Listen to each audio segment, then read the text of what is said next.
Je vais te donner aujourd'hui 10 façons d'améliorer tes compétences techniques par rapport à la dernière vidéo que j'ai faite sur les compétences techniques. Premièrement, lire des livres techniques.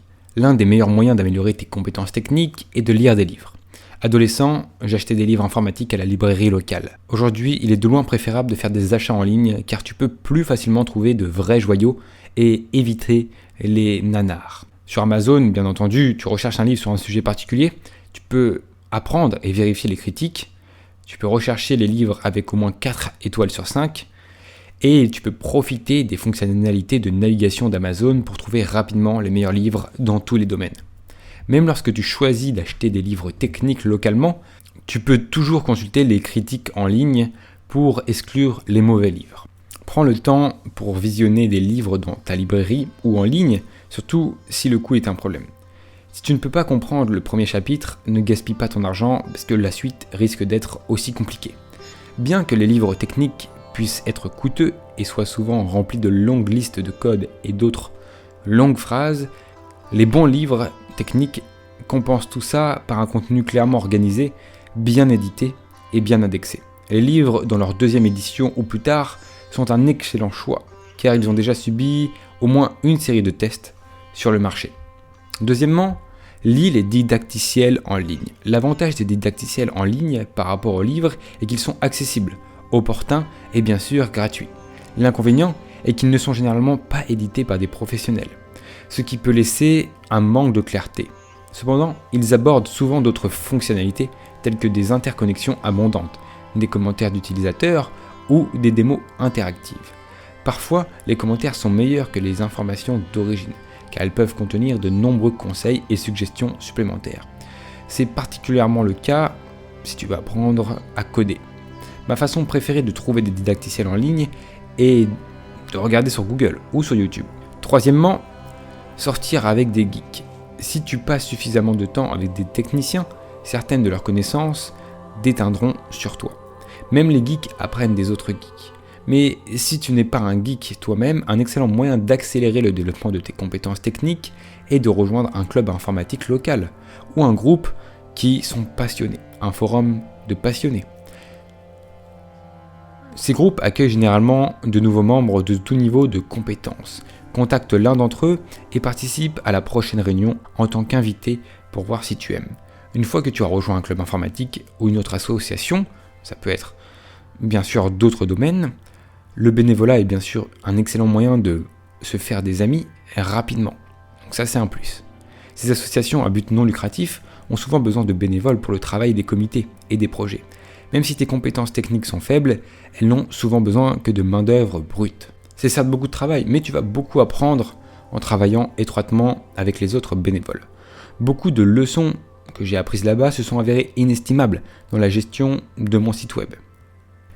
Quatrièmement, abonne-toi à des magazines techniques. Les magazines techniques étaient l'un de mes supports d'apprentissage préférés. Bien que je pense que les magazines imprimés soient moins utiles aujourd'hui, les mêmes informations peuvent souvent être trouvées en ligne gratuitement, c'est vrai. Mais ils sont généralement un moyen peu coûteux d'améliorer tes compétences techniques générales, surtout si tu as peu de chances de te pousser autrement. Le montage professionnel et les écrivains expérimentés sont un gros plus, et ça tu le retrouves dans des magazines techniques. En plus, ça te permet de te motiver. Pourquoi ? Parce que chaque mois, tu vas voir sur ton compte l'abonnement partir pour ces magazines. Suis des cours. Si l'apprentissage en groupe est ton truc, recherche des cours d'extension, d'université ou d'autres offres de classes et d'ateliers dans ta région. Un avantage clé de l'apprentissage en classe est la possibilité d'interagir avec un éducateur expérimenté. Les enseignants avec des décennies d'expérience connaissent de nombreuses distinctions éducatives que tu ne trouveras pas tout seul dans les livres ou dans les tutoriels en ligne. Et contrairement à de nombreux rédacteurs techniques, ils savent enseigner. Si tu veux vraiment obtenir un diplôme, envisage d'aller à l'université et de te spécialiser dans une matière technique. J'ai obtenu pas mal de choses en termes de diplôme. Mais étant donné mon cheminement après l'université, ces diplômes étaient un travail inutile plutôt que le renforcement de compétences pratiques. J'ai commencé à apprendre à programmer à l'âge de 10 ans, et même si j'ai décroché quelques distinctions supplémentaires à l'université, cela aurait été une meilleure utilisation de mon temps pour sauter complètement l'université et apprendre l'information par moi-même. Sixièmement, créer ton propre site web. Les lecteurs de longue date de ce site savent que je suis un grand fan de l'apprentissage expérientiel.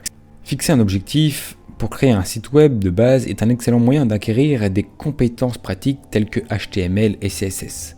Lorsque tu as une raison convaincante d'apprendre, tes objectifs accéléreront ton apprentissage. Et tu apprendras en mettant l'accent sur l'application pratique. Et ça, c'est une bonne chose. Septièmement, construire ton propre PC. Si tu souhaites développer de meilleures compétences matérielles, un excellent projet consiste à créer ton propre PC à partir de zéro. Tu économiseras de l'argent et tu en apprendras beaucoup sur le fonctionnement de ton ordinateur.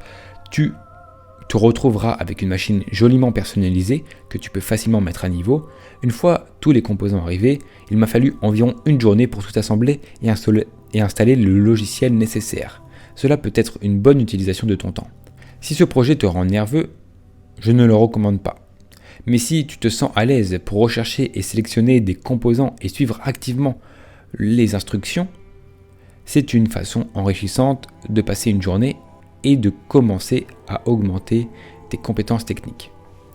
Huitièmement, adopte une variété de logiciels. La productivité générale des logiciels s'améliore avec l'étendue de l'expérience. Alors, utiliser de nombreux logiciels différents peut améliorer ta capacité globale à faire avancer les choses grâce aux logiciels.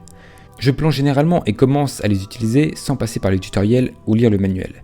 Cela me fait gagner beaucoup de temps et me permet de justifier plus facilement l'effort d'installation de nouveaux logiciels et de mise à niveau d'anciens logiciels. Après avoir utilisé des centaines de logiciels différents, tu apprends finalement à penser comme un programmeur d'interface, de sorte que tu as une idée de la façon dont certaines fonctionnalités sont susceptibles d'être implémentées. Pense-y comme une intuition technique. Sors de ta myopie en termes de logiciels et découvre toute la richesse de l'utilisation de nombreuses interfaces différentes. Tu en apprendras beaucoup sur la conception d'interfaces à partir de programmes d'édition d'images, d'outils de programmation et bien sûr de jeux informatiques. Plus la variété d'interfaces que tu rencontres est grande, plus tu seras en mesure d'apprendre et de maîtriser rapidement chaque nouveau programme que tu vas utiliser. Neuvièmement, apprendre bien entendu à programmer.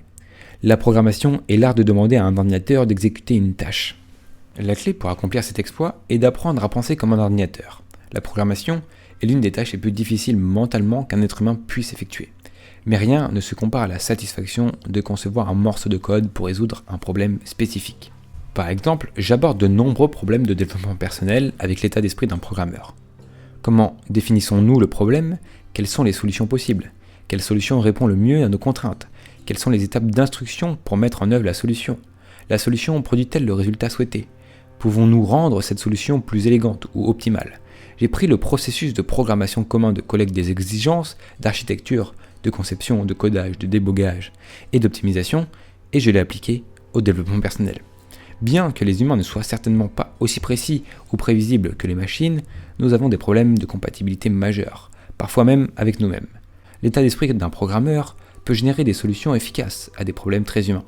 L'intuition est un facteur important à la fois dans le développement personnel et la programmation, mais j'aime le fait qu'il existe un processus de secours structuré qui fonctionne dans les deux domaines. Il est beaucoup plus difficile d'utiliser ce processus dans le développement personnel car nous savons comment un ordinateur pense, mais nous sommes toujours en train de comprendre comment les humains essaient de penser. Dixième et dernière façon, c'est épouser un geek. C'est ton salut final sur la route du geekdom. C'est bien sûr humoristique et ça veut dire juste de t'entourer de gens qui s'y connaissent déjà. On est tous en fait un peu des geeks à partir du moment où tu es passionné de façon optimale de quelque chose, d'un domaine. Les compétences techniques sont d'une importance majeure de nos jours et les démunis techniques sont plus éloignés que jamais. En fait, peut-être qu'il faut que tu sois, si tu ne l'es pas, tu commences à être passionné par les compétences techniques et ce que ça importe. Merci de m'avoir suivi dans cette vidéo. C'était bien sûr issu d'un des articles de Steve Pavlina que tu peux retrouver sur son site stevepavlina.com. Tous les liens sont dans la description. Si tu veux d'autres liens qui sont dans la description, et bien sûr tous mes liens qui mènent vers mes formations approfondies. Tu y trouveras des structures, des cadres qui te permettent d'évoluer sainement et pleinement. N'hésite pas à mettre ton plus beau pouce bleu si tu as aimé cette vidéo et à t'abonner. A bientôt, c'était Victor Brook.